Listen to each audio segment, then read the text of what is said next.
Autre titre, les cérémonies du 11 novembre. On évoquera dans un instant les discours et les hommages officiels. Mais d'abord, ces incidents sur les Champs-Élysées. Des sifflets, des huées ont été adressés à François Hollande. Manuel Valls, je vous le disais, dénonce l'extrême droite. Le Front National, lui, crie à l'amalgame et proteste contre des arrestations arbitraires.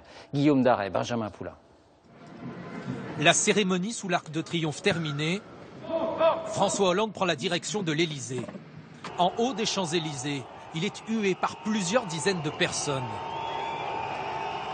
Issus pour beaucoup du combat contre le mariage pour tous, ces militants les plus radicaux avaient annoncé dès vendredi à la presse leur volonté d'en découdre.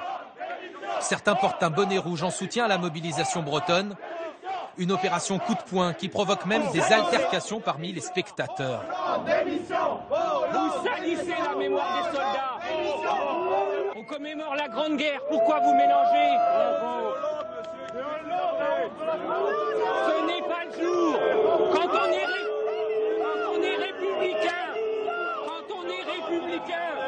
on se tait et on fait silence. 73 personnes sont interpellées par les forces de l'ordre. 4 placés en garde à vue.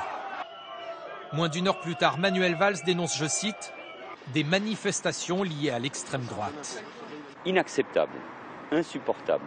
On ne peut pas ainsi mettre en cause la mémoire de ceux qui sont morts pour la France. On ne peut pas utiliser un rassemblement de ce type pour s'attaquer aux valeurs mêmes, non seulement de la République, mais de notre pays. Marine Le Pen, elle, désapprouve les comportements des manifestants et rejette toute responsabilité. Ce soir, l'UMP condamne ces actions menées contre le chef de l'État.